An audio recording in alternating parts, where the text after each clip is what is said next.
सुप्रभात मेरे प्यारे बच्चों।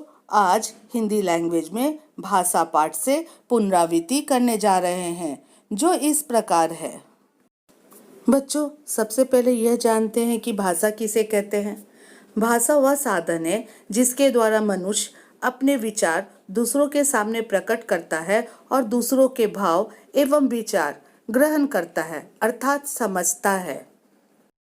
इसे ही भाषा कहते हैं। भाषा के दो रूप होते हैं, पहला मौखिक भाषा, दूसरा लिखित भाषा। जब हम बोलकर अपने भावों एवं विचारों को प्रकट करते हैं तो उसे मौखिक भाषा कहते हैं। जब हम लिखकर अपने भावों या विचारों को प्रकट करते हैं या ग्रहण करते हैं तो उसे लिखित भाषा कहते हैं। बच्चों, अब लिपि के बारे में जानते हैं। लिपि भाषा को चिन्हों द्वारा प्रकट करने के माध्यम को लिपि कहते हैं।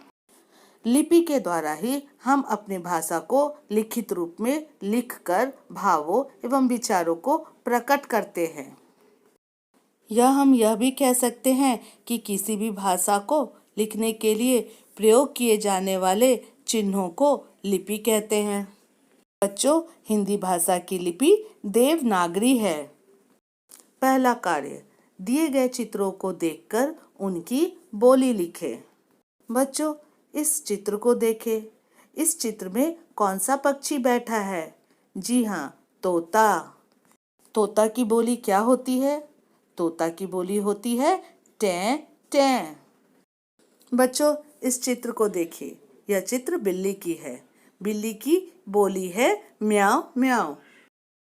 बच्चों, इस चित्र को देखिए। यह चित्र है कौवा की और उसकी बोली है काऊ काऊ। बच्चों, यह चित्र है बकरी की और बकरी की बोली है मैं मैं।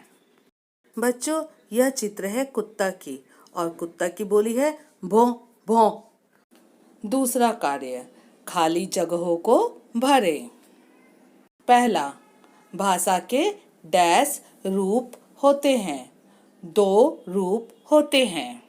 दूसरा, डैश भाषा लिखी जाती है।